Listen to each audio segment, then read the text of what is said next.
Comrade रामावतार शास्त्री अमर रहेंगे। Comrade रामावतार शास्त्री को लाल सलाम। कॉमरेड रामावतार शास्त्री अमर रहेंगे। कॉमरेड रामावतार शास्त्री अमर रहेंगे। कॉमरेड रामावतार शास्त्री अमर रहेंगे। अमर रहेंगे, अमर रहेंगे। कॉमरेड रामावतार शास्त्री अमर रहेंगे। अमर रहेंगे, अमर रहेंगे। को लाल सलाम। लाल सलाम, कॉमरेड रामावतार शास्त्री को लाल सलाम। लाल सलाम, लाल कॉमरेड रामावतार संविधान की रक्षा कौन करेगा? हम करेंगे, हम करेंगे। संविधान की रक्षा कौन करेगा? हम करेंगे, हम करेंगे। देश की रक्षा कौन करेगा? हम करेंगे, हम करेंगे। देश की रक्षा कौन करेगा? हम करेंगे, हम करेंगे। रामावतार शास्त्री अमर रहेंगे। अमर रहेंगे, अमर रहेंगे। रामावतार शास्त्री अमर रहेंगे। अमर रहेंगे, अमर रहेंगे। रामावतार शास्त्री अमर रहेंगे। अमर रहेंगे, अमर रहेंगे।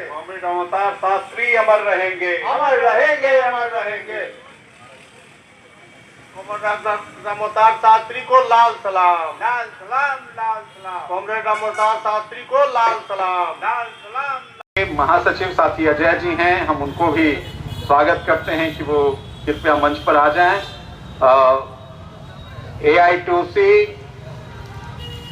देश के मजदूर आंदोलन का पहला संगठन है और देश को गति और दिशा देने का सबसे अहम योगदान में उसका योगदान है एफेक का। उसके राज्य के महासचिव हैं साथी अजय जी, हम अभिनंदन करते हैं, स्वागत करते हैं कि आ जाएं। हमारे बीच में हाईकोर्ट के अधिवक्ता साथी लक्ष्मीकांत तिवारी जी हैं, उनसे भी आग्रह है कि वो मंच पर आ जाएं और हाईकोर्ट के ही अधिवक्ता दिशा में हम लोग इसको बढ़ते हैं। कार्यक्रम की अध्यक्षता वो हम सबके वरिष्ठ साथी पटना यूनिवर्सिटी के पूर्व शिक्षक और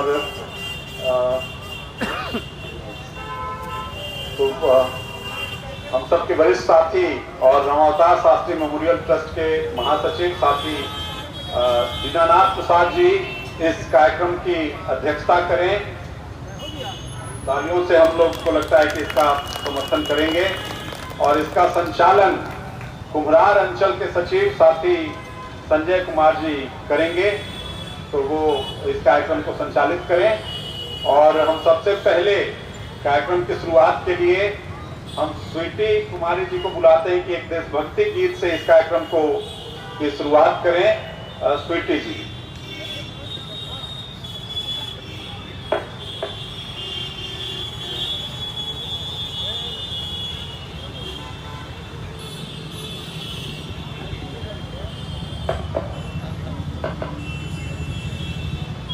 माननीय अध्यक्षगण, यहाँ उपस्थित सभी कांग्रेस, आज बहुत ही खुशी का दिन है कि हम 3 बातों को याद करने के लिए यहाँ आए हैं। कॉमरेड रामावतार शास्त्री जी की स्मृति दिवस, गणतंत्र दिवस और साथ में उन सभी संविधान निर्माताओं के नाम, और साथ ही हम ये कहना चाहेंगे कि इस स्वतंत्रता के लिए, स्वतंत्र तो हम हुए पर पूर्ण स्वतंत्रता जब हमें मिली, हम स्वतंत्र तो हो गए 1930 से ही ये झंडा हमारा फहरा रहे, लेकिन ये लगातार झंडा फहरा रहे हैं हम और आज तक फहराते आए। तो पूर्ण आज़ादी जब हमें मिली और तब हम जाके जब हमारा संविधान पूर्ण हुआ, इसलिए उन संविधान निर्माताओं के नाम भी है और इस आज़ादी की लड़ाई में जितने ही शहीदों ने अपने अपने बलिदान दिए, उन्हें भी याद करने का आज दिन है। इसलिए मैं 2 पंक्तियां कुछ सुनाना चाहती हूँ।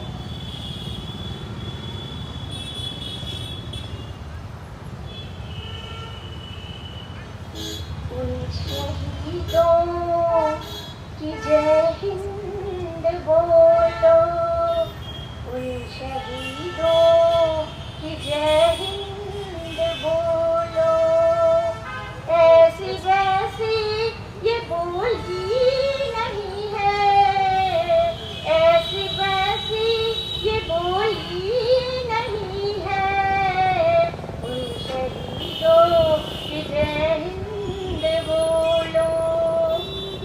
बादलों की गरज और तड़क से, बादलों की गरज और तड़क से कभी हिली या डोली नहीं है। उन शहीदों की जय हिंद बोलो। थक गए जब वीर लड़ते लड़ते, थक गए जब वीर लड़ते लड़ते, माँ की ममता तड़प करे ये बोली। आ मेरे लाल गोदी में सो जा, आ मेरे लाल गोदी में सो जा। अब तेरे पास कोई नहीं है। इन शहीदों की जय हिंद बोलो।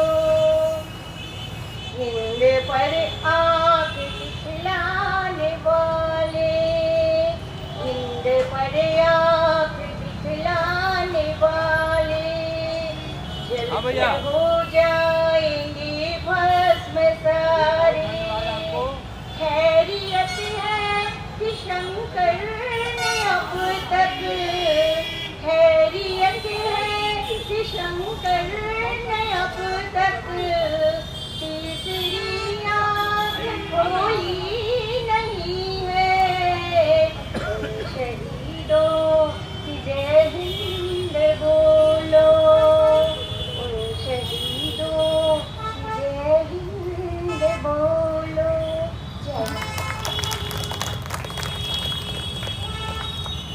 जय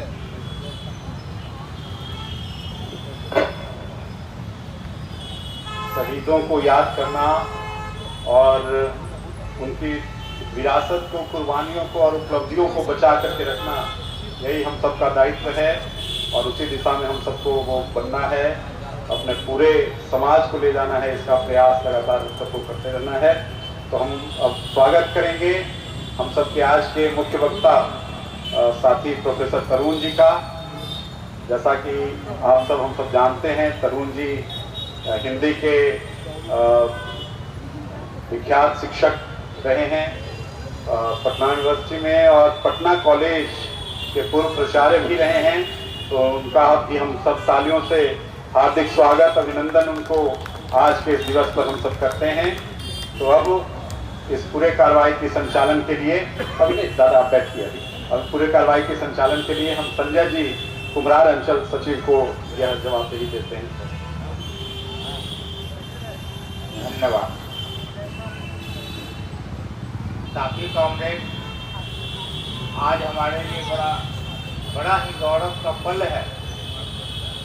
एक तो गणतंत्र दिवस 26 जनवरी और हमारे महान कॉमरेड रामावतार शास्त्री की 38वीं पुण्यतिथि का दिन है। बड़ा ही गौरव का ये पल है। हम सबसे पहले अपने अंचल से आए हुए साथियों, दूर दूर से आए हुए कॉमरेड साथियों का अभिनंदन करता हूँ। आप इस क्षण के गवाह हैं और आपने जो यहाँ आके अपने वामपंथी विचारधारा को जो प्रदर्शित किया है, दिखाने का काम किया है, वो बहुत ही हमें मार्गदर्शन प्रदान करने वाला प्रतीत होता है। साथियों, मंच पे आए हुए सभा की अध्यक्षता करते हुए हमारे राज्य सचिव रामलाला जी, लक्ष्मीकांत तिवारी जी, पटना हाईकोर्ट के वरिष्ठ एडवोकेट सत्येंद्र कुमार जी, हमारे पार्षद वार्ड नंबर 44 के पार्षद, वो भी यहाँ आए हैं, और तमाम बैठे हुए तरुण जी, जिनका नाम मैं प्रोफेसर शाहजानंद पासवान जी, बिंदेश्वरी जी, अजय जी, मैं नाम भूल रहा हूँ, उन सभी लोगों का दीनानाथ जी हमारे पूर्व में इनके मार्गदर्शन में ही हम लोगों ने कम्युनिस्ट पार्टी ज्वाइन किया था। और हमारे जिला सचिव जो सभी के प्रेरणा स्रोत हैं, कामरेड विश्वजीत जी, जितेंद्र जी, कैसर साहब, एडवोकेट विनय जी, शर्मा, सभी लोगों का मैं हार्दिक अभिनंदन करता हूँ। आज जो देखिए परिचर्चा भी रखा गया है, संविधान एवं स्वतंत्रता के समस्त चुनौतियाँ। हमारे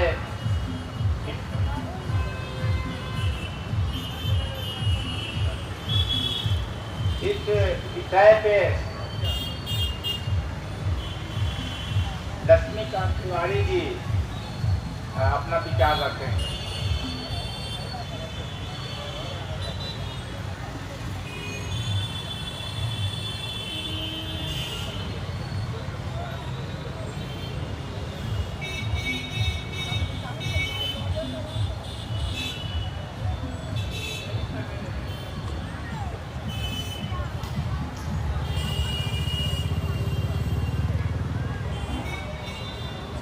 हमारे साथी अध्यक्ष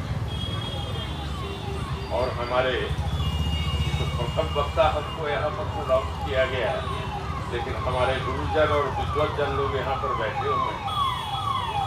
कॉमरेड कार्यानंद शर्मा, प्रोफेसर तरुण जी, हमारे रामलाला सिंह, ये स्टेट सेक्रेटेरिएट मेंबर और हमारे और सब जो हैं सभी मंच पर बैठे साथियों को हमारा नमन। और जितने हमारे साथी जो यहाँ उपस्थित हुए हैं आज कॉमरेड राम अवतार शास्त्री के पुण्यतिथि पर, तो हम लोग याद करते हैं हर वर्ष इनका दो अवसर का संगम होता है, एक रिपब्लिक डे का और इनके एक पुण्यतिथि।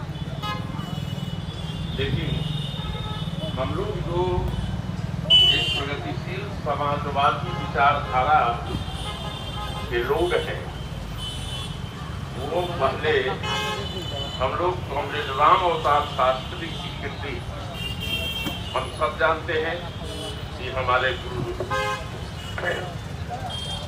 यहाँ के वो पार्लियामेंट्री मेंबर रहे हैं और इतना ही नहीं, संगठन से लेकर के और सामाजिक परिवर्तन में उनका अद्वितीय पहल रहा।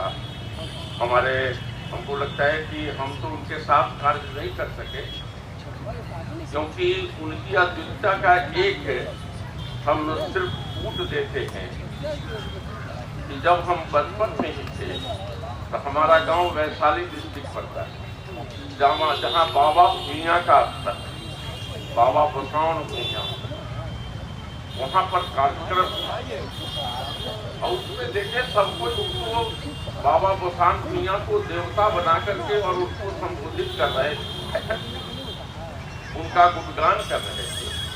जब मुख्य वक्ता में हमारे शास्त्री जी उठ करके आए और कहे, तो वो कहे ये बसौन भूइया उनका इतिहास था कि वो खगड़िया जाते थे मवेशी सबको चराने के लिए, और वहाँ संघर्ष हुई थी और उस संघर्ष में वो शहीद हुए। तो वो कहे कि ये आज भी जो है तो शहीद है, ये सामाजिक परिवर्तन का द्योतक है। वहाँ जो इसको लगा कि गड़बड़ी हुई, उस चीज के लिए इसने अपने जुझारूपन को दिखाया और उस जुझारूपन में इनकी मृत्यु हो गई। अब इनको देवता बना करके इसमें स्थापित नहीं कीजिए, बशर्ते आप इनसे सीख लीजिए कि हम सामाजिक परिवर्तन कैसे हैं। साथियों, आज का जो सब्जेक्ट है संविधान एवं स्वतंत्रता के सबक चुनौती, बोलने के लिए तो बहुत बृहद विषय है।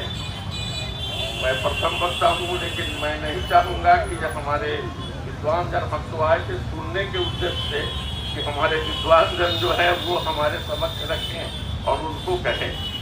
लेकिन अभी वर्तमान परिवेश में जो संविधान की स्थिति है, जो संविधान का कहिए कि जिस तरह से विकृत फॉर्म में जो प्रस्तुत किया जा रहा है, इस पर नजरिया हम लोगों को डालना चाहिए। और ये नजरिया अभी तत्काल में हुए विगत विधानसभा चुनाव में स्पष्ट देखने को मिला और उसमें हम सब देखे कि ये कॉन्स्टिट्यूशनल प्रोविजन है, इलेक्शन कमीशन कॉन्स्टिट्यूशनल अथॉरिटी है। कॉन्स्टिट्यूशन में प्रोविजन है कि उसकी गठन होगी, बाद में कुछ अमेंडमेंट सब भी आते हैं। लेकिन जब इलेक्शन प्रोनाउंस हो जाता है तो administration total all in all election commission है। उसमें स्टेट गवर्नमेंट का कोई भी पॉलिसी मेकिंग डिसीजन नहीं हो सकती। साथ साथ इलेक्शन को कहिए कि ये प्रभावित करने वाला कोई भी एक्शन नहीं कर सकता इससे। लेकिन हम लोगों ने देखा कि ड्यूरिंग द इलेक्शन यहाँ की पुल के पहले तक स्टेट गवर्नमेंट ने 10-10 हजार रुपया ये हम साहब नारी को ये सब्सिडी के फॉर्म में दे रहे हैं अभी करके, और ये डिस्ट्रीब्यूट हुआ। और ये डिस्ट्रीब्यूशन में जबकि ऑब्जेक्शन की गए इलेक्शन कमीशन की मांगों, इलेक्शन कमीशन की कहीं नहीं। ये अलग की बात है। थोड़ा सा हम लोगों की भी जो कमजोरी थी, जिस इंडोर से इसको ऑब्जेक्ट करना चाहिए वो नहीं हुआ। लेकिन ये ड्यूटी था इलेक्शन कमीशन का कि वो इस चीज को रोके।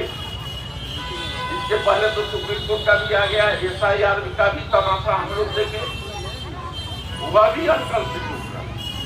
तो सुप्रीम कोर्ट का छप्पा लग गया तो कहना तो बड़ा गलत होगा, क्यों इसको हम अति करें। लेकिन SIR की during the just 11th hour of the election SIR को अति करना, अरे आपका शेड्यूल टाइम होता है उससे करना चाहिए।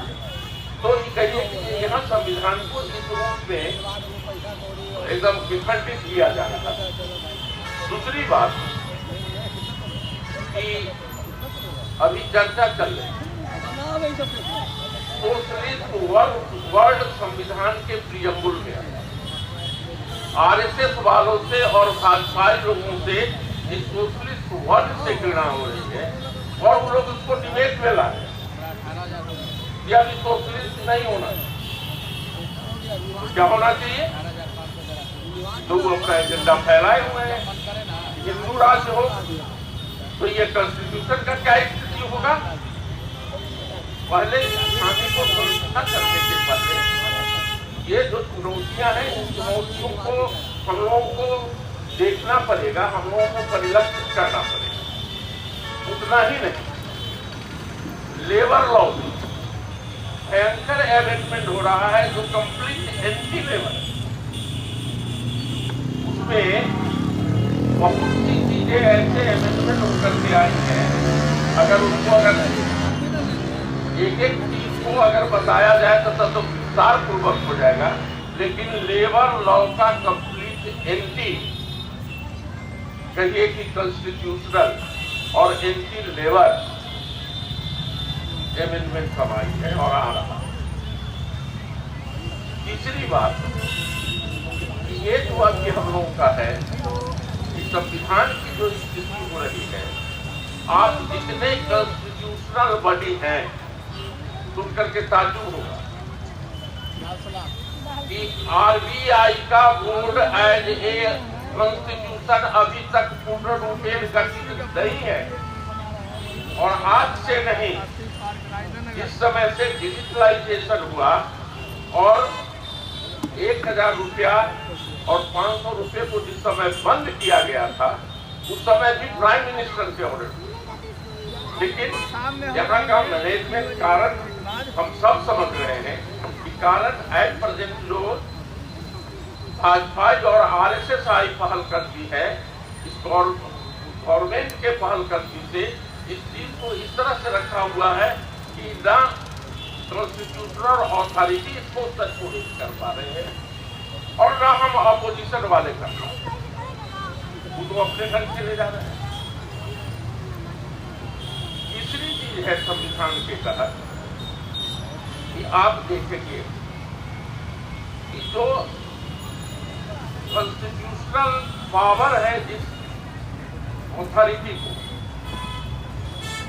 वो उसको मैनिपुलेट करता है इस रूप में, इस तरह से सेंटिमेंटल फॉर्म में प्लेस करता है हर जगह एक एक मौका को लेकर के कि आप उसमें एकदम कंप्लीट एंटी सोशल, मतलब समाज, आम समाज के विरोध में ये कार्य होने की बात है। दूसरी चीज, संविधान का संविधान का जो प्रोविजन है, पंचवर्षीय योजना शुरू हुई स्वतंत्रता के बाद जब गवर्नमेंट का गठन हुआ, उस समय प्राइम मिनिस्टर थे पंडित जवाहरलाल नेहरू और उसमें मिक्स्ड इकोनॉमी का जो आया और मिक्स्ड इकोनॉमी में वो बाद में चल करके कांग्रेस गवर्नमेंट में भी अमेंडमेंट किया, लेकिन अभी जो स्थिति आती है इसमें फेक इकोनॉमी किया। जैसे आप गवर्नमेंट डाटा उठा करते थे,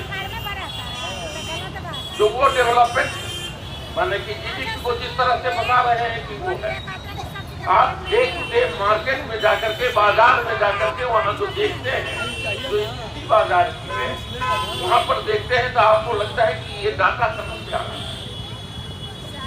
उस डाटा पर भी वो व्यवस्थित कहने का अर्थ हमारा इतना इंडस्ट्रियल में हम कहेंगे कि in the all quarter of the established constitution at present deferred and पूर्ण रूप में उसको कहिए कि विकृत कर दिया।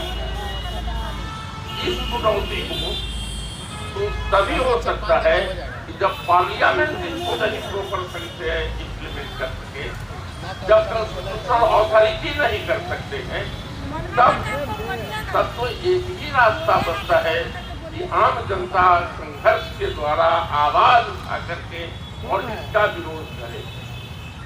लेकिन यहाँ भाजपाई माया जाल, उसमें आम जनता इस तरह से फंस चुकी है कि हर इलेक्शन में अपने आप को इस तरह से उबार करके सामने लाती है, कहती है कि भाई जनरल पब्लिक हमको एप्रिशिएट करता है। हम एक प्रश्न आप सभी उपस्थित साथियों से करना चाहते हैं, क्या इस विधानसभा चुनाव के पहले कहीं लग रहा था कि एनडीए गवर्नमेंट बन पाएगी? किसी भी कंस्टिट्यूएंसी में इस तरह का स्थिति नहीं था। हम एक कंस्टिट्यूएंसी नहीं, क्योंकि ये भाजपा का पुराना सीट यहाँ पर है, यहाँ की भी स्थिति गड़बड़ है कुम्हरार का। और वैसे ही जहां जहां देखा गया वहां लग रहा था कि इस बात तो साहब एनडीए का गवर्नमेंट बनना बड़ा जरूर परिलक्षित हो रहा था कि दूसरी तरफ अपोजिशन का जो थोड़ा वेलकम पोजिशन था वो प्रभावित किया। लेकिन फिर भी आम आदमी के नजर में वो था कि साहब इस बार एनडीए का गवर्नमेंट नहीं बना। इसमें तो जेडी के बहुत बड़े दलित नेता कहे कि हमको तो उम्मीद ही नहीं था कि हमें इतना सीट मिलेगा, लेकिन सीट इस तरह से मिला, ऐसा हुआ कि सब लोगों का काउंटिंग जो है आप जानते हैं, लेकिन इकट्ठा देने की जरूरत नहीं है। ये अविश्वसनीय था। और उससे भी बड़ा, सबसे बड़ा बात जो हुआ जिसको नहीं अच्छी किया गया कि एसआईआर से भी तो जितने वोटर्स बने और पूरे स्टेट में जो वोटर्स की संख्या थी उससे ज्यादा वोट बैलेट पेपर के रूप में आया, बैलेट बॉक्स से निकला, एडीएफ से उससे ज्यादा निकला। कहां से वोट आ गए? इस रूप में आ गए। लेते आइएगा सुनील भैया। इस मैजिक को हम लोग भी नहीं उसको अति कर सके और गवर्नमेंट इसको अति करके आम जनता की कम हो गई। इस संघर्ष को करने के लिए इस चुनौती को, चुनौती तो है, चुनौती तो अभी तक जितना हम गिनाए इतना ही नहीं और सा बहुत चीज है, लेकिन इस चीज को आप कैसे मेटरलाइज, आम जनता तो टॉलरेंस कैपेसिटी इसलिए हो गई है कि कोई भी गलत सही कुछ भी कर दे, आम जनता अभी एजुकेशन की ओर नहीं आ रही। क्यों? क्योंकि हम उनके पास नहीं, हम जो इस बात को समझते हैं उस बात को समझने समझाने का काम जो हमें करना चाहिए वो नहीं हो पाता। तो चुनौतियां तो है, इस चुनौती को मेटरलाइज करने के लिए, इस चुनौती का समाधान करने के लिए हमें खड़ा होना पड़ेगा, संघर्ष करना पड़ेगा। आज हम इस मंच से यही आह्वान करते हैं।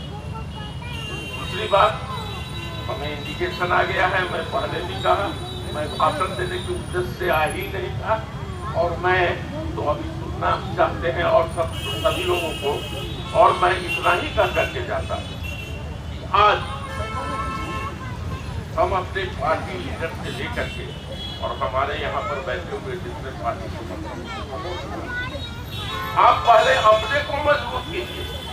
जिस संगठन की बात करते हैं उस संगठन को अपने पार्टी कॉन्स्टिट्यूशन के आधार पर जो आपका संगठन का स्वरूप होना चाहिए उस स्वरूप को बनाइए और उस रास्ता पर चलिए।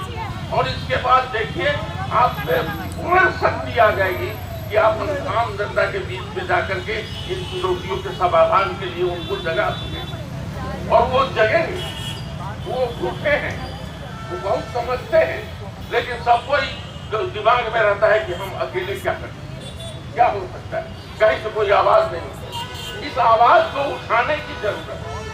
बस मैं इतना ही करके और पत्रकारों का साथ देते हुए मैं अपना वक्तव्य समाप्त करता हूँ। धन्यवाद। जय श्री राम। चंद्रकांत तिवारी जी को बहुत बहुत धन्यवाद। अब अगले वक्ता के रूप में वार्ड नंबर 44 के पार्षद सत्येंद्र कुमार जी आएंगे और अपनी बातों को संक्षिप्त तरीके से रखेंगे। सत्येंद्र कुमार जी।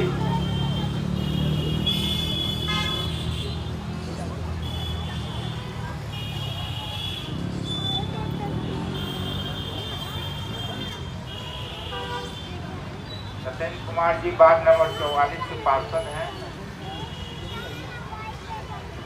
जी प्रणाम, बहुत बहुत धन्यवाद। आज हम लोग यहाँ उपस्थित हुए हैं।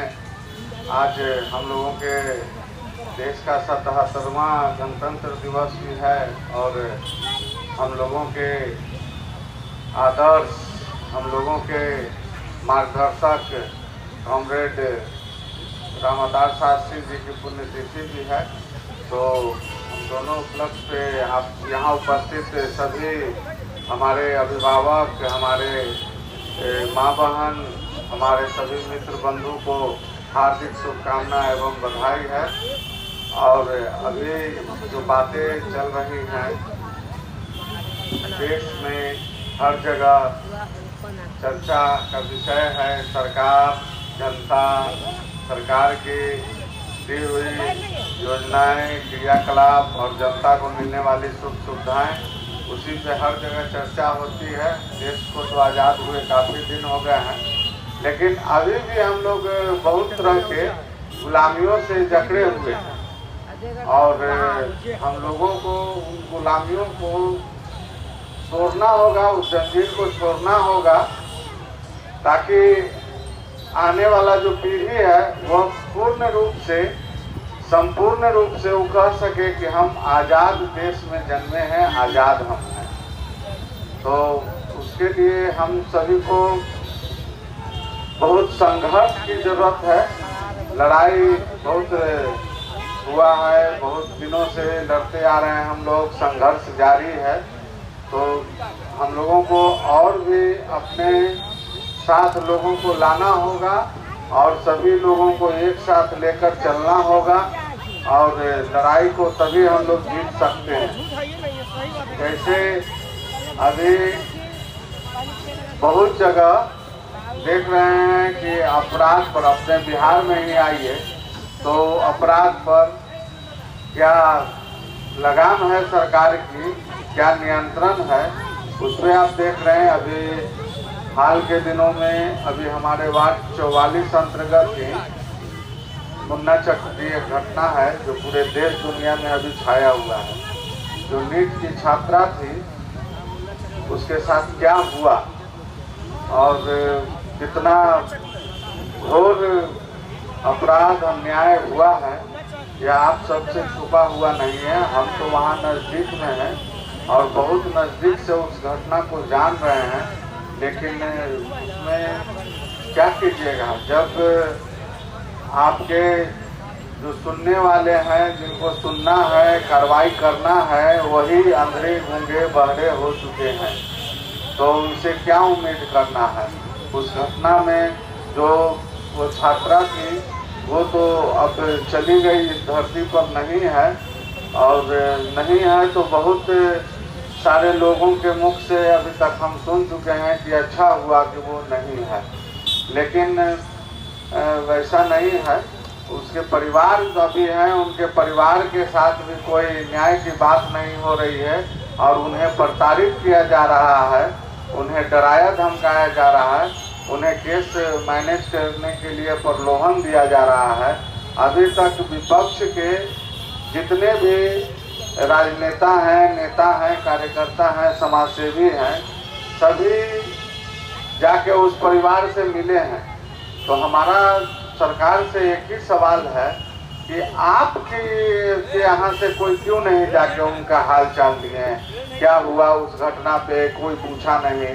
कोई भी पूरे बिहार या पटना या हिंदुस्तान का कोई भी मीडिया या कोई भी चैनल या हमको बताने या दिखाने का काम करे कि सरकार का कोई भी नेता या मंत्री या मुख्यमंत्री या उप मुख्यमंत्री कोई जाकर उनके परिवार का समाचार लिया हो, क्या उन पर बीत रही है, कैसे उनको न्याय मिलेगा, इस पर अभी तक किसी ने कोई बात नहीं की है।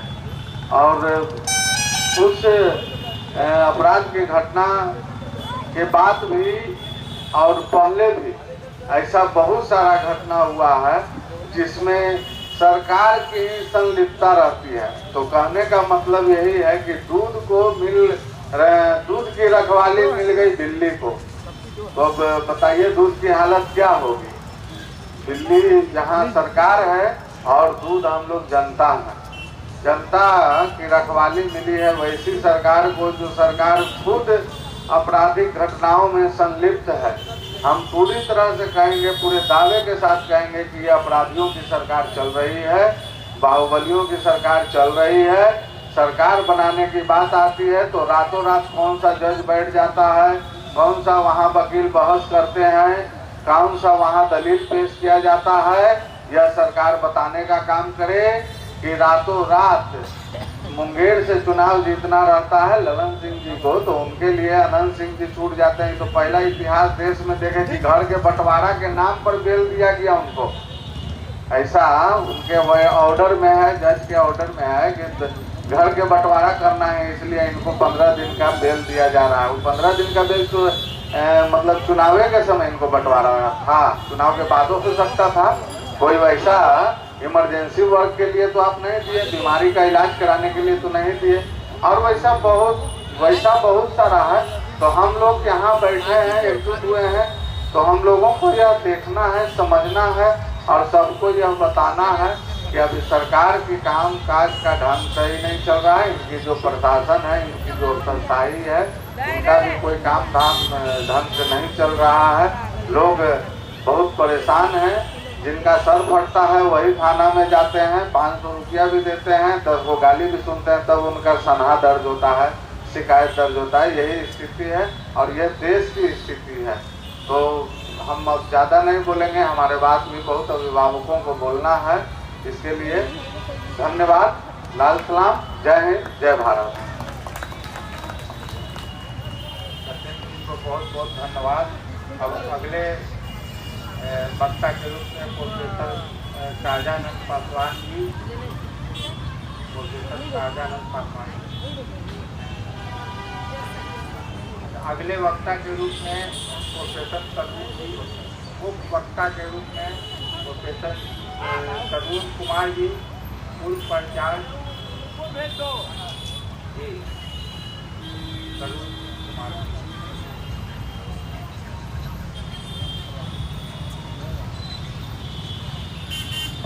साथियों, प्रोफेसर तरुण जी से हम सब परिचित होंगे।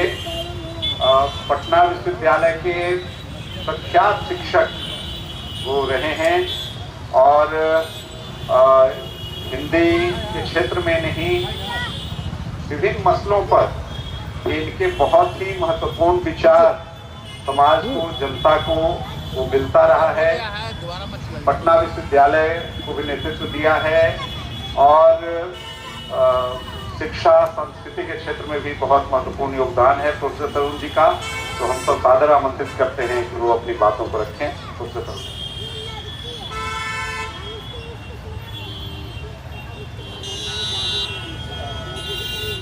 मंच पर और सामने विराजमान हमारे सभी आदरणीय मित्रों, युवा साथियों, सबसे पहले गणतंत्र दिवस पर सबको बहुत बहुत हार्दिक बधाई और शुभकामनाएं।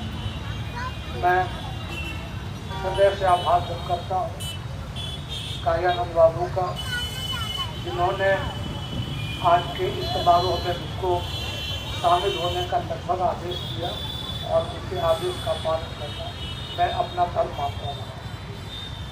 विश्वजीत जी ने भी बातचीत की और आप सबके बीच आकर मुझे बहुत अधिक खुशी हो रही है। मित्रों, देश की आज़ादी की लड़ाई 1857 से बहुत तेजी से लड़ी गई और लगभग 100 वर्षों की लंबी लड़ाई के बाद देश आज़ाद हुआ 1947 में। और देश को आज़ाद हुए अब अगले साल 80 साल पूरे हुए। जब देश आज़ाद हुआ तो आज़ाद होने का मतलब क्या है? हम कैसे अपने को आज़ाद समझे कि आज़ाद? आज़ाद होने का मतलब था कि हम अपना राज खुद चलाएं, हम अपने मालिक खुद हों। अब हमारे हाथ में हमारा शासन, हम अपनी किस्मत खुद अपने हाथों से। अब तक हमारी किस्मत दूसरे के द्वारा तय होती, दूसरे के नियम कानून हम पर लागू होते। और इस भारत में एक संविधान बनाने की कोशिश हुई और जो संविधान लगभग 3 वर्षों में जाकर पूरा हुआ। नवंबर 1946 में उस संविधान का निर्माण शुरू हुआ और 26 नवंबर 1949 को जाकर उस संविधान के निर्माण का काम पूरा हुआ। और आज के दिन 26 जनवरी 1950 के दिन भारत का वो संविधान निर्मित होकर, भारत की जनता के द्वारा निर्मित होकर भारत की जनता ने खुद को समर्पित किया। किसी अन्य ने बनाकर समर्पित नहीं किया, हमने खुद बनाया और खुद को उसको समर्पित किया। और इसके लिए भारत के विभिन्न प्रांतों से 299 सदस्य, उसमें 3 वर्षों तक लंबी बात करते रहे। एक एक शब्द को लेकर, एक एक अनुच्छेद को लेकर, और उन 299 सदस्यों में हर एक जात, हर एक धर्म, हर एक संप्रदाय, हर एक क्षेत्र, हर एक लिंग, और आप कह सकते हैं हर एक राजनीतिक विचारधारा, हर एक प्रकार की राजनीतिक विचारधारा के लोग इसमें शामिल, अनेक मत मतांतरों के लोग शामिल। बिहार का ये सौभाग्य है तो संविधान के निर्माण करने वालों में से 36 लोग बिहार से गए थे, चुन करके गए थे। और दूसरा सौभाग्य का विषय बिहार के लिए ये था कि सच्चिदानंद सिन्हा बिहार के थे, जो पहले उसके और स्थायी अध्यक्ष हुए और बाद में राजेंद्र बाबू जो बिहार के थे वो इसके स्थायी अध्यक्ष। और इसलिए बिहार वासियों का ये विशेष दायित्व है जो संविधान की रक्षा में बढ़ चढ़ करके उसके साथ। और मित्रों, संविधान क्या कर रहा है?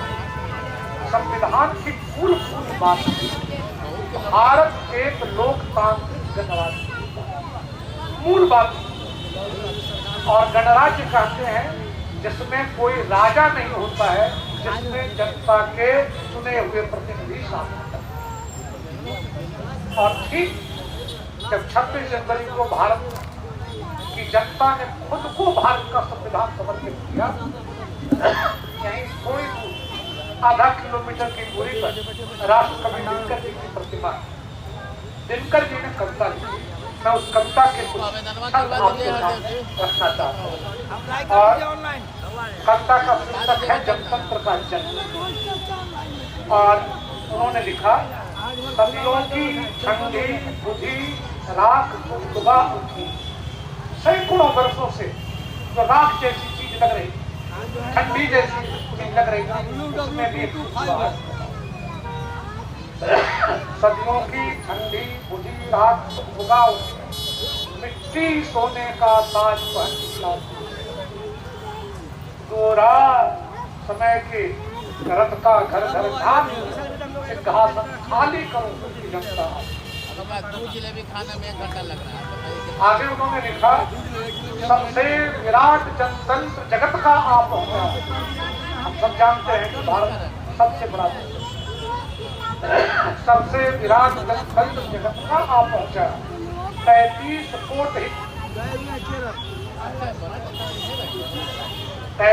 कोट हित सिंहासन तैयार करो, अभिषेक आज राजा का नहीं प्रजा का है, 33 कोट जनता के। और आखिरी छंद है उसमें, बहुत सारे छंदों को छोड़कर, हावड़े और हल राजदंड बनने। अब राजदंड का काम उदार करेगी, राजदंड का काम उदार करेगी।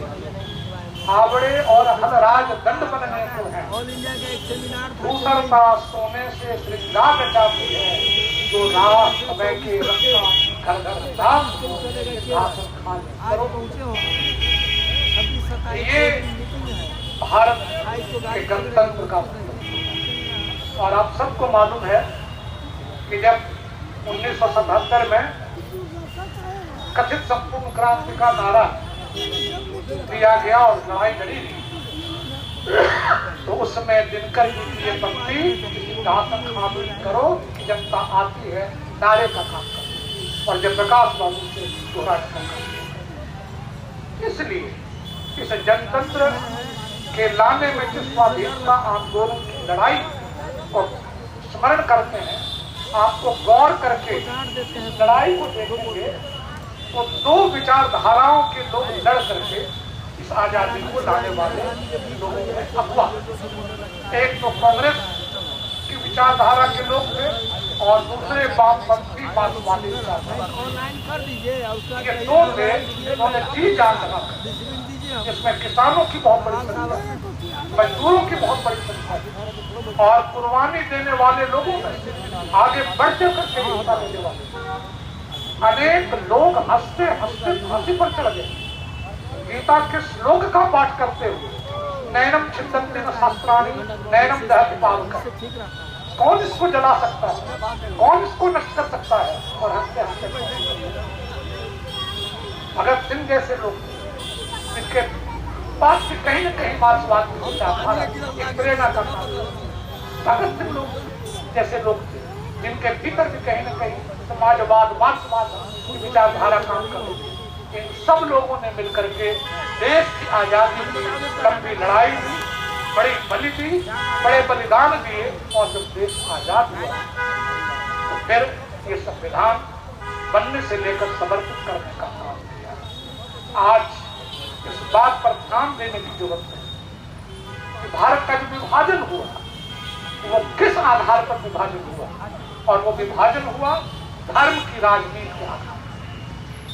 2 किस्म के लोग थे जिनका मानना था कि आजादी धर्म विशेष के लोगों को ध्यान में रख करके सब चीज जाना चाहिए। एक दल था जो कह रहा था कि भारत यदि आजाद होगा तो मुसलमानों का इसमें क्या हिस्सा होगा, मुसलमानों की उसमें क्या स्थिति होगी, मुसलमानों के लिए कौन सी आजादी होगी।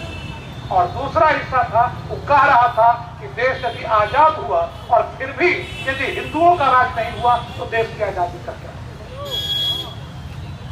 ये दो तत्व थे जो कोई आज अपने को विभिन्न नामों से जानते हैं, लेकिन द्विराष्ट्र विभाजन जिसको कहते हैं धर्म के आधार पर, वो भी आजादी की लड़ाई में उन लोगों के द्वारा सामने लाई गई जिनकी सीधे कोई भूमिका आजादी की लड़ाई में, आजादी को लाने में नहीं थी, बल्कि आजादी को बरकरार दी। इसलिए इस बात को बहुत गहराई से समझना चाहिए। और यदि हम उसको नहीं गहराई से समझेंगे, अगर जिस लोकतांत्रिक गणराज्य की संकल्पना संविधान में थी, उस लोकतांत्रिक गणराज्य में लोकतंत्र मूल शब्द और लोकतंत्र की जड़ में चुनाव और चुनाव की जड़ में मताधिकार। और इसलिए भारत के संविधान में दुनिया का ये शायद पहला संविधान था जिसमें पहली बार ये दर्ज किया गया कि प्रत्येक नागरिक को वोट देने का हक होगा, वो चाहे औरत हो, चाहे मर्द हो, चाहे अनपढ़ हो, चाहे पढ़ा हो, चाहे लिखा हो, प्रत्येक नागरिक को। विदेश में अनेक उन्नत देशों में सबको ये वोट हासिल करने का हक पाने के लिए, महिलाओं को ये हक पाने के लिए बहुत लंबी लड़ाई लड़ी, जो आज अपने को बहुत विकसित देश करते हैं। और संविधान में ये सोचा गया, विधान बनाने वालों ने ये सोचा कि यदि मताधिकार के आधार पर चुनाव होना है और चुनाव के आधार पर अपना शासक हमको चुनना है, तो उसकी पहली शर्त होगी कि चुनाव कराने वाला एक आयोग है और वो आयोग पूरी तरह से निर्भीक हो और पूरी तरह से निष्पक्ष। और निर्भीक और निष्पक्ष का मतलब ये होता है कि वह आयोग, उस आयोग को चलाने वाले, उसके अध्यक्ष, उसके सदस्य किसी से डरे नहीं, उनसे लोग डरे, वो किसी से डरे। और भारत के संविधान में संशोधन करते हुए अभी जो तय किया गया है वो ये कि जो आयोग बनेगा उसकी औपचारिक नियुक्ति तो राष्ट्रपति करते हैं, लेकिन राष्ट्रपति को सिफारिश देने के लिए एक कमेटी होगी और उस कमेटी के 3 सदस्य होंगे। ये इधर संविधान में संशोधन किया। और सदस्य कौन कौन होंगे? तो प्रधानमंत्री होंगे, बहुत अच्छा है, देश के लोगों ने चुना है, उनको तो होना ही चाहिए। फिर हुआ कि प्रधानमंत्री के बाद प्रधानमंत्री द्वारा मनोनीत उनका कोई मंत्री होगा। और मंत्री कौन होता है? जो जी हुजूर होता है। जब चाहे उस मंत्री को हटा दे, जब चाहे तो रखे।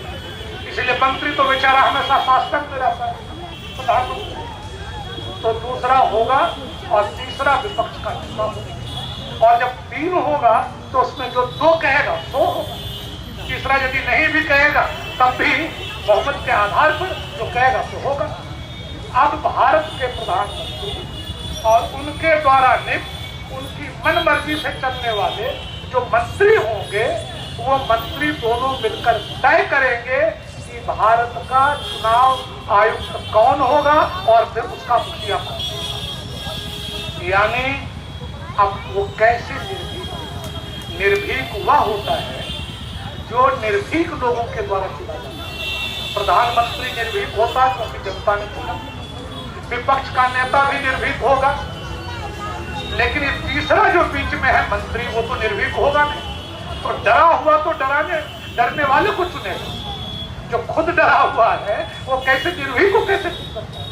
तो ये लोकतंत्र की रेड़ मार देना जिसको कहते हैं, लोकतंत्र की जड़ में मट्ठा डाल देने का काम जिसको कहते हैं, यहाँ किया गया। आखिर क्यों प्रधानमंत्री को जरूरत पड़ती है कि हम और हमारा मंत्री, और हमारा मंत्री मतलब मैं ही, हमारा मंत्री मतलब मैं, जिसको चाहूं वही चुनाव आयोग का कर्ता धर्ता हो, वही अध्यक्ष हो और वही सदस्य। मित्रों, अंग्रेजी में कहावत है, ईमानदार होना ही काफी नहीं है, ईमानदार दिखना भी जरूरी है।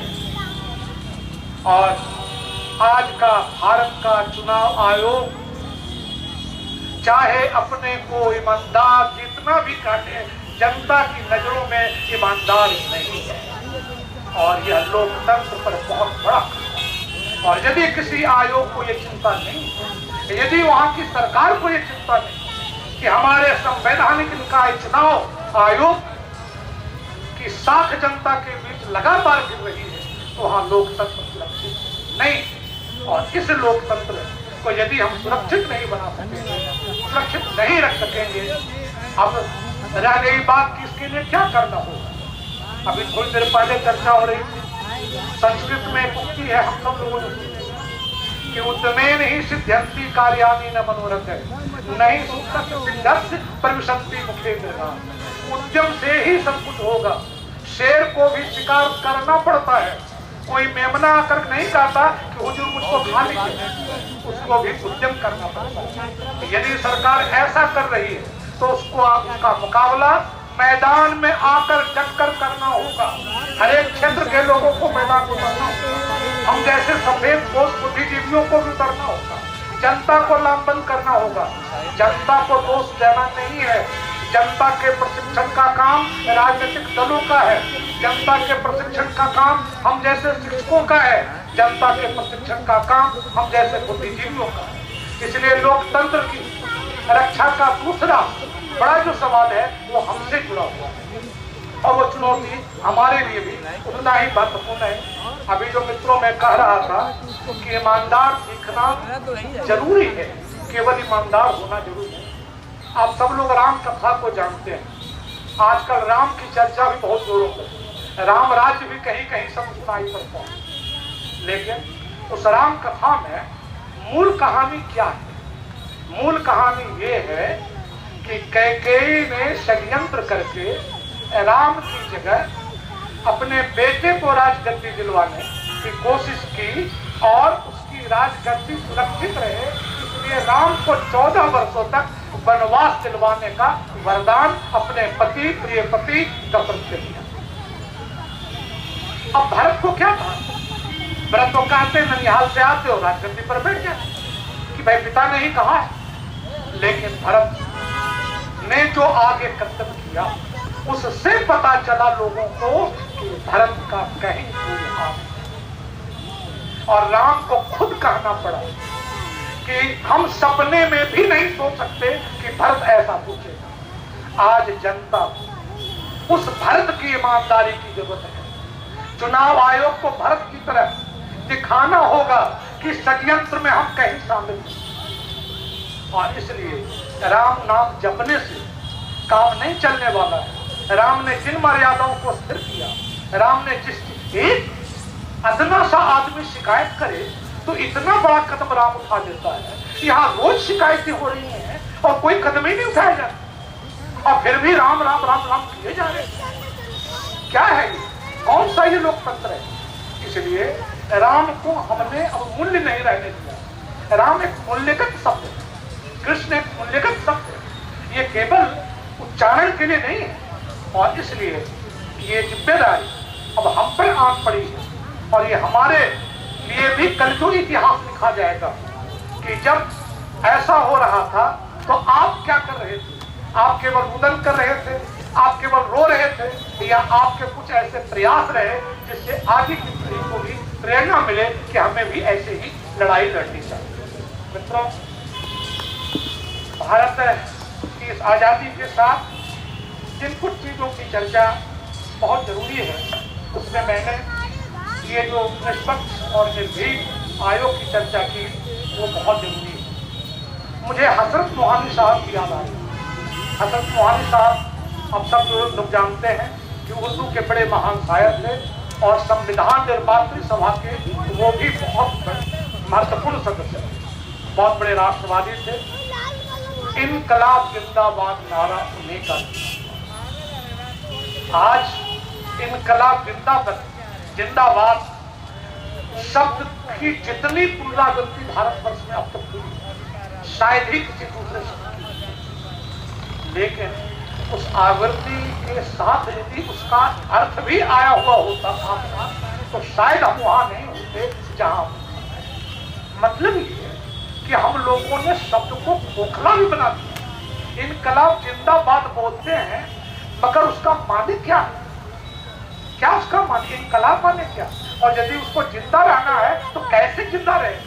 उसके जिंदा रहने की हम कामना करते हैं तो हमें जिंदा रहने के लिए अपने उन आजादी के पुरखों, अपने उन आजादी की बलिदानियों से सबक लेना होगा जिन्होंने न केवल देश को आजाद किया बल्कि जिन्होंने एक ऐसा संविधान बना करके दिया कि आज सत्ता पर जो विराजमान लोग हैं और इसके पहले भी जो विराजमान थे उनकी लाख कोशिशों का बावजूद किसी न किसी तरह लोकतंत्र चल रहा है।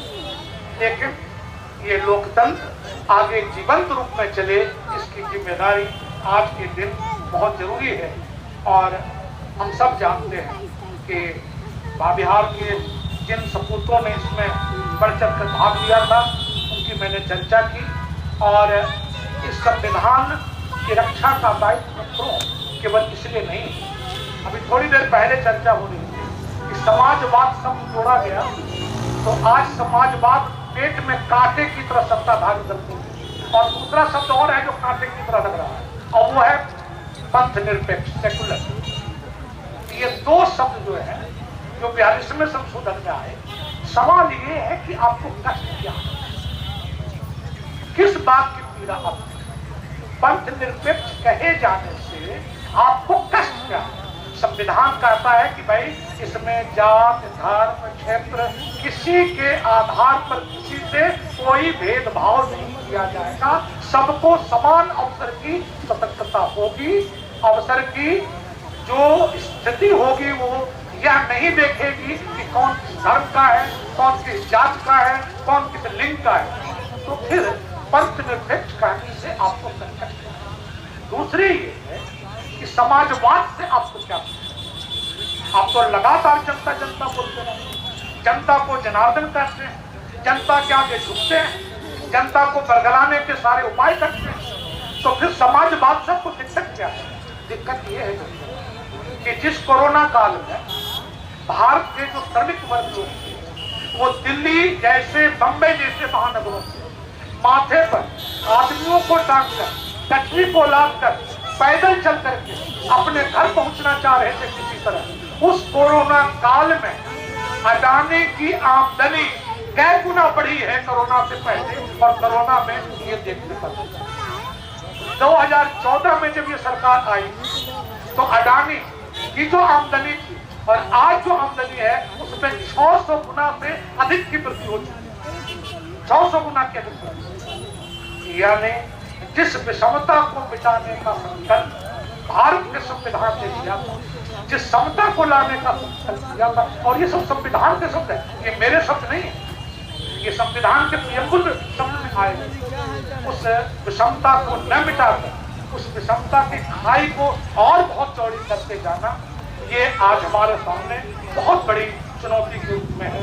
और राष्ट्रीय एकता और अखंडता, मित्रों, ये केवल कहने की चर्चा है। राष्ट्रीय एकता और अखंडता जब तक भारत के जन जन के हृदय के भीतर के भाव के रूप में नहीं होंगे, भौगोलिक एकता और अखंडता कोई एकता नहीं। आप हम बगल में रह करके भी बहुत दूर रह सकते हैं और थोड़ी दूर पर रह करके भी बहुत नहीं। ये एकता होती है मन की। आज जनता के हृदय के बीच लगातार दरार पैदा करने की कोशिश की। मुझे डर लगता है कि यदि ये दरार इस तरह की चुप्पी लगातार बन गई, आगे पता नहीं इस राष्ट्रीय एकता अखंडता का क्या होगा। इसलिए जो भी इस देश के सच्चे हितैषी, सच्चे प्रेमी, राष्ट्रभक्त हैं, वो छद्म राष्ट्रभक्त क्या होते हैं, छद्म राष्ट्रवाद क्या होता है और सही राष्ट्रवाद क्या होता है, उसके बिलगाने का समय है ये। राष्ट्रवाद के नाम पर बहुत कुछ ऐसा हो रहा है जो निहायत राष्ट्र विरोधी है, निहायत देश विरोधी है। उस संविधान के द्वारा जिस चीज की सबसे बड़ी गारंटी दी गई थी और जो संविधान बनाने वाले जो हमारे निर्णायक लोग थे उसमें शामिल थे कि विभिन्न मत मतांतरों का सम्मान किया जाएगा, विभिन्न मतों का सम्मान किया जाएगा। यहाँ असहमति को विरोधी नहीं माना जाएगा, विरोध नहीं माना जाएगा। असहमति को द्रोह नहीं माना जाएगा। आज मित्रों स्थिति ये हो गई है कि लोकतंत्र की स्थिति हमारे यहाँ तक पहुँच रही है। कैसे तुमको साहस हुआ कि तुम ये बात कहे? खबरदार जो तुमने ये बात कही, यदि तुमने ऐसा कहा तो तुम पर देशद्रोह का मुकदमा किया जाएगा। और पिछले 10-15 वर्षों में देशद्रोह के कितने मुकदमे हुए हैं, आप इसका डाटा उठा करके दिखाइए। और कोर्ट में, न्यायालय में कितने मुकदमे में देशद्रोह साबित हुआ है, उसका अनुपात जो भी असहमत होगा वो यदि देशद्रोही होगा तो फिर लोकतंत्र चलेगा कैसे?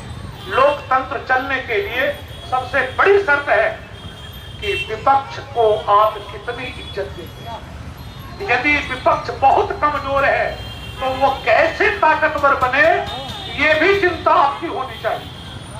मैं कभी कल्पना करता हूं कि यदि ऐसा हो जाए कि कोई एक ही दल के सारे लोग 543 है जितनी संख्या, तब क्या वो लोकतंत्र कहलाएगा? मुझको तो नहीं लगता है कि लोकतंत्र की पहली शर्त है। और यदि कैसे कभी खुदा न खास्ते दुर्भाग्य से ऐसा हो गया तो मुझको लगता है कि सत्ताधारी दल को अपने में से लोगों को तय करना पड़ेगा कि आप में से कुछ लोग विपक्ष में, नहीं तो सदन का मतलब ही कोई नहीं है। सदन का मतलब ही है मतभेद जहां करके। और इसलिए यदि विपक्ष को कमजोर किया जाता है, यदि कहा जाता है कि अमुक मुक्त भारत देखना चाहते हैं, तो धीरे धीरे मित्रों, मैंने कहा कल ए मुक्त भारत देखना चाहते हैं, परसों बी मुक्त भारत देखना चाहते हैं, कभी कम्युनिस्ट मुक्त भारत चाहिए, कभी कांग्रेस मुक्त भारत चाहिए। तब कौन सा भारत चाहिए? केवल आपका भारत चाहिए? ये ऐसी असहिष्णुता जो संविधान के बिल्कुल बेमेल है। संविधान ने कहीं भी ऐसी परिकल्पना नहीं की थी। हमारे उन नेताओं के माथे में दूर दूर तक नहीं था कि ऐसा भी कोई समय आएगा कि कोई भी राष्ट्र का रहनुमा खुल करके किसी पार्टी का नाम देगा और कहेगा कि हमें अमुक पार्टी मुक्त भारत चाहिए। तो वही है कि आज बिल्ली हमको खा गई, कल उसको खा गई, फिर वो चूहा भागता रहा, अंतिम में उस चूहे की भी बारी आ गई जिसका खाना था। इसलिए ऐसे जब नारे लगाए जाए तो हम जैसे लोगों का ये दायित्व बनता है, ऐतिहासिक दायित्व बनता है कि हम अंतिम चूहा कहलाने वाले व्यक्ति का पहले चूहे की तो ठीक है, बाकी सबको एकत्रित होना होगा। और आप जानते हैं कि सारे चूहे भी यदि एकत्रित हो जाएं तो फिर जाल को काट देंगे और फिर बहेलिया पक्षी का शिकार नहीं कर सकते। क्या हम उससे भी कम हो? क्या उतनी भी ताकत हमारे पास? हमारी एकजुटता को क्या हो? हमारी एकजुटता पर कहां से ग्रहण लग गया? ये आज हमारे सोचने का विषय है।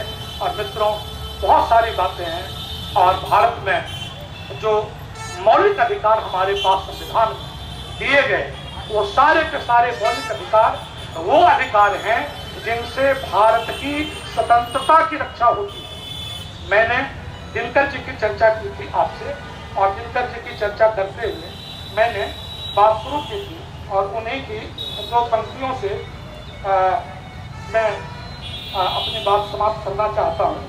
दिनकर जी ने 1953 में एक कविता लिखी, रोटी और स्वतंत्रता। यदि भूखे रहे तो आजादी की रक्षा नहीं होती, कहना वो ये था। उसने उस स्वतंत्रता की परिभाषा दी कि स्वतंत्रता माने क्या हो। लिखा उन्होंने, स्वतंत्र सोचने का हक है जैसे भी मन की धार। हमको आजादी है, इसका मतलब है कि हमारा मन जैसे चलेगा वैसे सोचेगा। लोकतंत्र की प्रभावशीलता इस बात पर निर्भर करती है कि लोग अपने दायित्वों को लेकर के कितना जागरूक। तंत्र का दायित्व ही लोक के प्रति नहीं होता, लोक का दायित्व भी लोकतंत्र के प्रति होता है।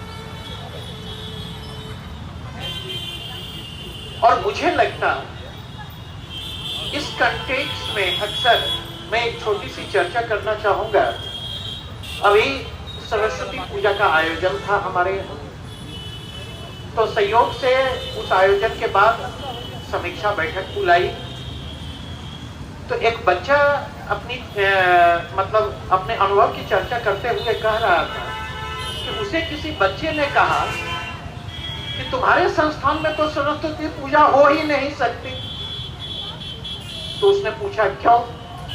तो उसने कहा तुम्हारे सर वामपंथी हैं और वामपंथी सरस्वती पूजा से उनकी दूरी निर्विवाद है। तो मैंने हंसते हुए कहा ना तो उसने वामपंथ को समझा है, ना ही उसने भारत के संविधान को समझा है, ना ही इंडियन सेकुलरिज्म की उसके पास समझ है।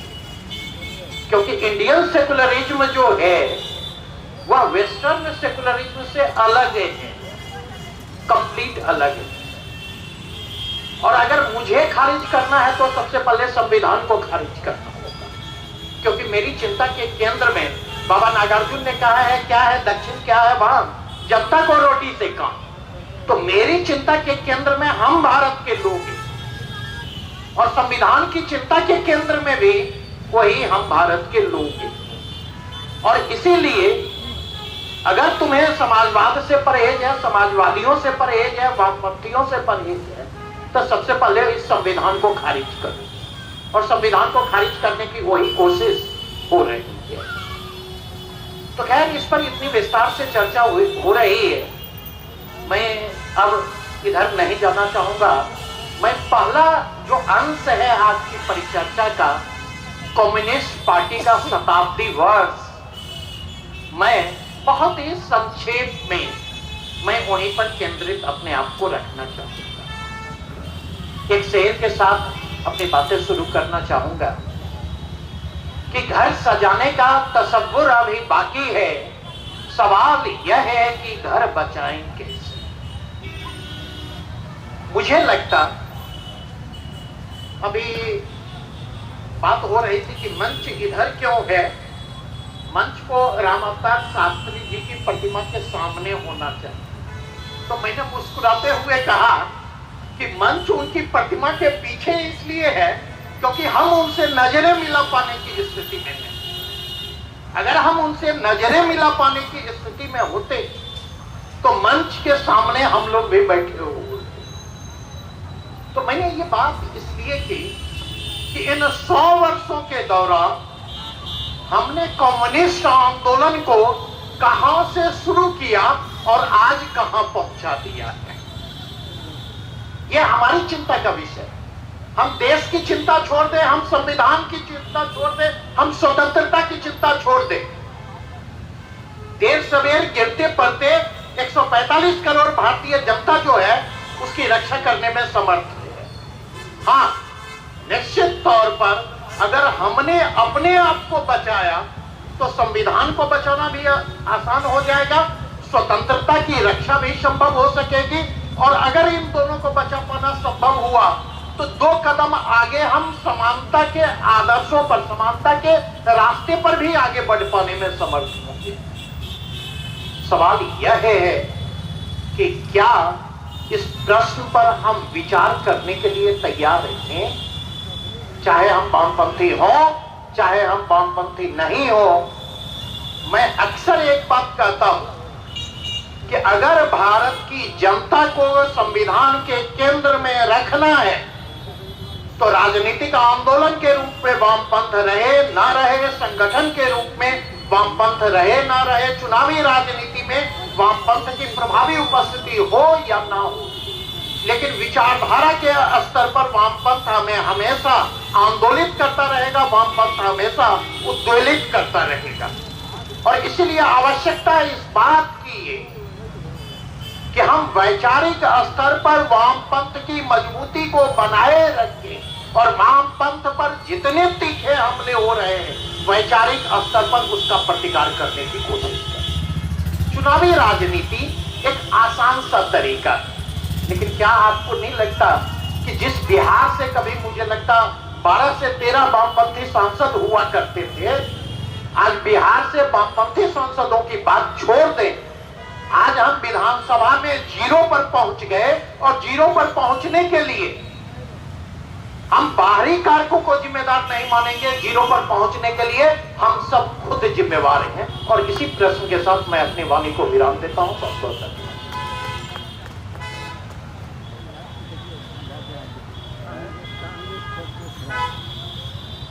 सर्वेश जी को बहुत बहुत धन्यवाद। अब हमारे बीच प्रोफेसर कागजानंद पासवान जी अपनी बातों को रखेंगे।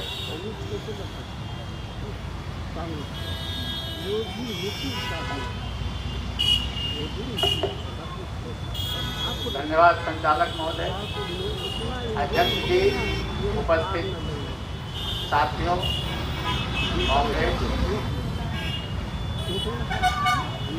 हम आज गणतंत्र दिवस मना रहे हैं।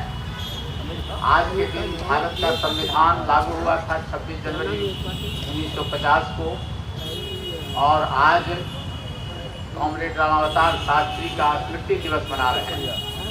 यह संयोग की बात है। और कॉमरेड रामावतार शास्त्री जिस श्रेणी के योद्धा थे, वे स्वतंत्रता सेनानी जी थे। बिहार में और पूरे भारत में कम्युनिस्टों ने स्वतंत्रता की लड़ाई में भाग लिया। 1925 में कम्युनिस्ट पार्टी की स्थापना हुई। उस समय से भारतीय कम्युनिस्ट पार्टी के लोग आजादी की लड़ाई में भाग लेते रहे और इनका लक्ष्य समाजवाद था। इसलिए समाजवाद को लाने में भी ये लगे रहे। जब कम्युनिस्ट पार्टी पर प्रतिबंध लगा दिया गया अंग्रेजी हुकूमत के द्वारा, तो कम्युनिस्ट पार्टी के लोग दूसरे दल में, खासकर कांग्रेस पार्टी में शामिल होकर अपने विचारधारा को आगे बढ़ाने का प्रयास करते रहे। कम्युनिस्ट पार्टी का लक्ष्य था समाजवाद, इसलिए आजादी मिलने के बाद भी कम्युनिस्ट पार्टी संघर्षरत रही समाजवाद लाने के लिए। ऐसी व्यवस्था जिसमें व्यक्ति के द्वारा, आदमी के द्वारा आदमी का शोषण नहीं हो, उसके लिए हम आज भी संघर्षरत हैं। लेकिन आज गणतंत्र दिवस है। आज के दिन संविधान लागू हुआ था और अब संविधान पर ही खतरा आ गया है।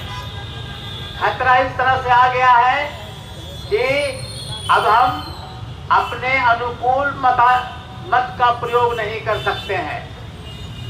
सरकार जानती है कि ये दूसरे दल का आदमी है, विरोधी है, तो हमारा नाम ही काट देगा वोटर लिस्ट से, हम मतदान नहीं कर सकते हैं। जब आजादी मिली थी उसके बाद बहुत वर्षों तक ऐसा होता था कि लोगों को मत देने से रोका जाता था। बूथ पर जा रहा है वोट देने, लाठी लेकर दो पहलवान खड़ा हो जाता था रास्ते में कि तोर वोट पड़ गए, अब जा, नहीं जरूरत है। आज दूसरे तरीके से रोका जा रहा है, नाम ही काट देगा आपका वोटर लिस्ट से। और बोगस वोट अपने पक्ष में कराने के लिए फर्जी मतदाता का नाम जोड़ा जाएगा। मतदाताओं को रेलगाड़ी, अब तो हो सकता है कि हवाई जहाज से भी ला करके वोट दिलवावे सरकारी पार्टी का लोग। ये विकृति पैदा हुई है हमारे लोकतंत्र में, इसलिए इसकी रक्षा करनी है। संविधान की रक्षा और अपने मताधिकार की रक्षा हम सदा से संघर्षरत हैं और इसकी रक्षा के लिए तत्पर हैं, संघर्ष करते रहे हैं। भाई अब समय आ गया है कि हम इसकी रक्षा अधिक मजबूती से करें। बीटा के जो सांस्कृतिक कर्मी हैं वो गाते हैं, जुल्मी बढ़ लो तुम ही बढ़ जा, दुश्मन के छाती पर चढ़ जा। अब समय आ गया है दुश्मन के छाती पर चढ़ जाने का। अब बैठकर काम करने का समय नहीं है। हमारे नेता कांग्रेस जागे 1968 में गांधी मैदान में भाषण दिए थे। उन्होंने कहा था कि झंडा ऊंचा रहे हमारा और डंडा नीचे रहे सहारा। लाठी मजबूत करने की जरूरत है कांग्रेस, ऐसे काम नहीं चलेगा। तभी हम अपने संविधान की रक्षा कर सकते हैं। अपने आजादी की रक्षा कर सकते हैं और कम्युनिस्ट पार्टी के राज की कल्पना कर सकते हैं, उसको आगे बढ़ा सकते हैं। इन्हीं चंद शब्दों के साथ मैं अपनी बात समाप्त करता हूं। धन्यवाद। राजानंद पासवान, प्रोफेसर राजानंद जी को बहुत बहुत धन्यवाद। अब अगले वक्ता के रूप में अजय कुमार जी, एटक महासचिव।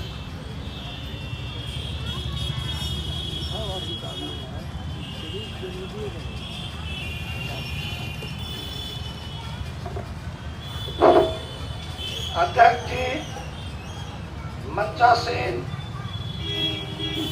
गुरुजन एवं कॉमरेड्स।